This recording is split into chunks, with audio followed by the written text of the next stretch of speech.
অসমৰ প্ৰতিটো সমষ্টিতে মই 3বাৰকৈ গৈছোঁ আৰু প্ৰতিদিনে 1000, 1500, 2000 লোকৰ লগত মই হোৱাটছআপ টেক্সট মেছেজেদি কথা পাতোঁ। মোৰ যিটো গণসংযোগৰ যিটো ব্যৱস্থা সেইটো বহুত বেছি শক্তিশালী হৈ থাকে, বিশেষকৈ নিৰ্বাচনৰ সময়ত। আৰু মোৰ লগত কলেজত পঢ়া, স্কুলত পঢ়া বিভিন্ন ল'ৰা বিভিন্ন জেগাত কাম কৰে। মই ভাল কৰি এটা এটাকৈ সুধিব পাৰোঁ, মানুহক দেখা পালে বুজিব পাৰোঁ, মানুহৰ মৰম বা খং দুইটাকে পাৰ্থক্য কৰিব পাৰোঁ। আৰু সেইকাৰণে মই ভাবোঁ যে যিখিনি কম মিলি থাকে। চাওক, নিৰ্বাচনত প্ৰথম হ'ল ডাবল ইঞ্জিন চৰকাৰ। যিটো বিকাশ অসমত যোৱা 5 বছৰত যি বিকাশ আমি দেখা পাইছোঁ, আগতে কেতিয়াও দেখা পোৱা নাছিলোঁ। দ্বিতীয়তে, যিটো আমাৰ ৰাইজৰ প্ৰতি এটা অংগীকাৰ আছিলে যে আমি জাতিটোক সুৰক্ষিত কৰিম, সেই দিশত বহুবোৰ কাম হ'ল। অসমৰ সাংস্কৃতিক, অৰ্থনৈতিক গোটেই দিশবিলাকত অসম আগুৱাই গ'ল। দৰিদ্ৰ, দুখীয়া, মধ্যবিত্ত মানুহে পৰিয়াল পৰিচালনা কৰাত সকাহ পালে।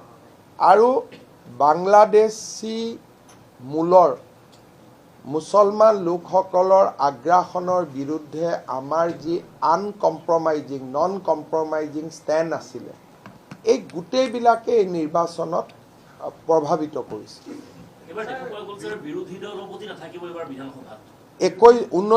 বিৰোধী দলপতি হ'বলৈ 22জন বিধায়ক লাগে, খুব সম্ভৱ। কংগ্ৰেছ 19জন জিকিছে, গতিকে সাংবিধানিকভাৱে বিৰোধী দলপতি নাথাকিব, কিন্তু নিজ নিজ দলপতি থাকিব প্ৰতিটো দলৰ। মই যদি অখিল গগৈয়ে মিষ্টেক নকৰিলেহেঁতেন, তেতিয়াহ'লে আজি শ্বেৰমান আলীও তেওঁৰ দলৰ বিধায়ক হ'লহেঁতেন।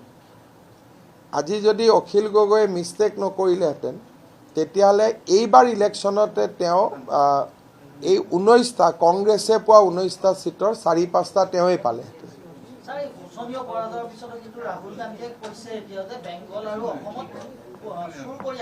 কেৰেলাখনত কেনেকৈ জিকিলে? একেলগে 3খন ৰাজ্যৰ ইলেকশ্যন হ'ল। কেৰেলাত কংগ্ৰেছ জিকিলে কাৰণে সেইখন ভাল, আৰু পশ্চিমবংগল আৰু বেংগল আৰু অসমত বিজেপি জিকিলে কাৰণে সেই দুখন বেয়া। ৰাহুল গান্ধী অলপমান মেণ্টেল ট্ৰিটমেণ্টৰ প্ৰয়োজন আছে।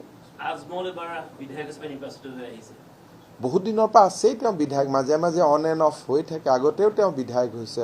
আপোনাৰ আজিকালি বীৰ সিং জৰুৱা বুলি কয়, আগত শালমাৰা আছিলে, হোজাইৰ পৰাও তেওঁ বিধায়ক হৈছিলে। গতিকে বিধায়ক তেওঁ হয়, কিন্তু তেওঁতো ছেছনত নাহে।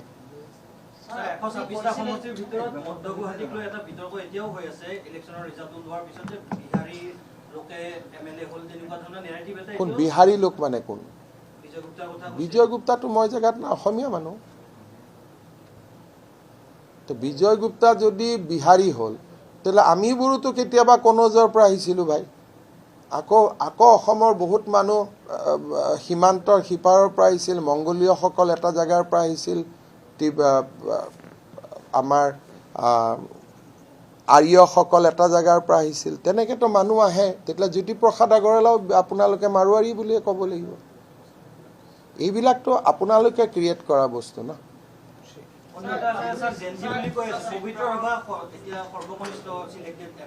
নাই, জেএনজিটো গোটেইবোৰ আমাৰ লগত। আমাৰ যদি একফালৰ পৰা চাই, পবিত্ৰ ৰাভা, মিলন দাস, ৰূপালী লাংথাচা, ধীৰাজ গোৱালা, চবতো জেএনজি আমাৰ পৰাই জিকিছে। এইবিলাক আপোনালোকে এটা অদ্ভুত জেএনজি সৃষ্টি কৰিছিলে, কিন্তু আমাৰ জেএনজি এইবিলাকটোতো ক'ৰ গৰু খোৱা মানুহবিলাকক আপোনালোকে জেএনজি পাতি দিছিলে। তো আমিতো আমাৰ জেএনজিটো আমাৰ ফালৰ কেইটা আপোনালোকে দেখাই নাছিলে। পবিত্ৰ ৰাভাৰ নামটো আজি আপুনি ল'লে, ভাল পালোঁ। ইমান দিনটো আপোনালোকে পবিত্ৰ ৰাভা বুলি মানুহ এজন যে আছিল মানাই নাছিলে, কাৰণ বেচেৰা ট্ৰাইবেল ল'ৰা এটা। গতিকে সি যে জেএনজি হ'ব পাৰে আপোনালোকে ভাবাই নাছিলে।